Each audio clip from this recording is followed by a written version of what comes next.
बिहार में आने वाली है उद्योगों की बहार, ऑस्ट्रेलिया भी करने जा रहा निवेश। नमस्कार दर्शकों, मैं हूं सृष्टि और आप देख रहे हैं इम्पैक्ट लाइव।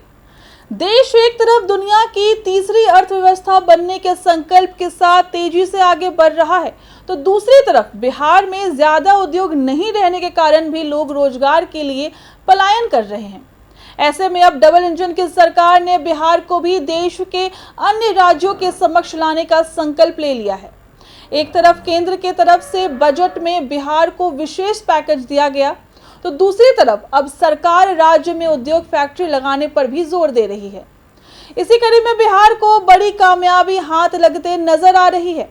दरअसल ऑस्ट्रेलिया बिहार में निवेश की तलाश में है। ऐसे में आइए इस मुद्दे पर एक रिपोर्ट देखते हैं। आपको बता दें कि नीतीश सरकार ने अपनी नजरें उद्योगों की तरफ गड़ा दी है। सरकार की यह कोशिश है कि राज्य में ज्यादा से ज्यादा उद्योग फैक्ट्री लगे, ताकि राज्य न सिर्फ आर्थिक रूप से मजबूत हो बल्कि यहां बेरोजगारी भी कम हो। हालांकि सरकार काफी समय से इसके लिए प्रयास भी कर रही है, लेकिन अब शायद सफलता मिलती नजर आ रही है। दरअसल ऑस्ट्रेलिया बिहार में नवीकरणीय ऊर्जा क्षेत्र में निवेश की संभावना तलाश रहा है। इसी कड़ी में ऑस्ट्रेलिया के कॉन्सुलेट जनरल ह्यू बायलान ने ऊर्जा मंत्री विजेंद्र प्रसाद यादव से ऊर्जा भवन में मुलाकात की। इस दौरान ऑस्ट्रेलियाई कॉन्सुलेट जनरल ने आश्वासन दिया कि जल्द ही ऑस्ट्रेलिया की कंपनी बिहार का दौरा करेगी और सौर ऊर्जा में निवेश की बात को आगे बढ़ाया जाएगा। अब जाहिर सी बात है कि अगर ऑस्ट्रेलिया के द्वारा बिहार में निवेश किया जाएगा तो इससे राज्य के लोगों को बड़ा फायदा होगा।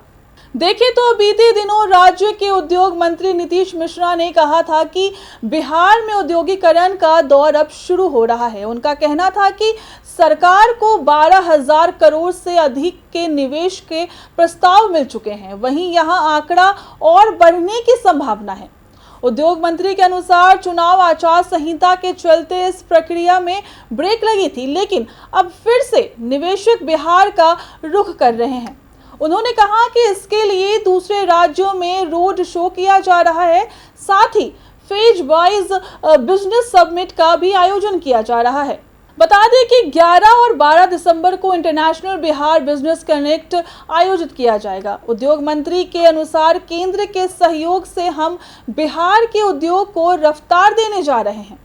उन्होंने कहा कि बक्सर और बेतिया में स्पेशल इकोनॉमिक जोन की स्वीकृति मिल चुकी है। इसके साथ ही कोलकाता अमृतसर कॉरिडोर से बिहार को लाभ मिलने वाला है। नीतीश मिश्रा ने कहा कि डोभी इंडस्ट्रियल एरिया में भी हम मैन्युफैक्चरिंग क्लस्टर के रूप में विकसित करने जा रहे हैं। उनके अनुसार उद्योगपति अब बिहार का रुख करने रहे हैं और वे ऐसे उद्योगों को प्रोत्साहन देना चाहते हैं जो रोजगार सृजित करने वाले हैं। यानी कि उद्योग मंत्री ने साफ कह दिया है कि सरकार उद्योग को बढ़ावा देने के लिए तत्पर है। वैसे उद्योगों को लेकर केंद्रीय मंत्री जीतन राम मांझी ने भी सीएम नीतीश से मिलकर बिहार में जमीन उपलब्ध कराने की मांग की थी। इस दौरान सीएम नीतीश ने उन्हें भरोसा दिलाया था कि लघु उद्योग के लिए बिहार में जमीन की कोई समस्या नहीं होगी। यानी कि एक तरफ ऑस्ट्रेलिया तो दूसरी तरफ केंद्र और राज्य सरकार बिहार में निवेश को बढ़ावा देने की कोशिश कर रहे हैं, जिससे ऐसा लगता है कि राज्य के अच्छे दिन अब आने वाले हैं। ऐसे ही तमाम खबरों के लिए देखते रहे इम्पैक्ट लाइव को। शुक्रिया।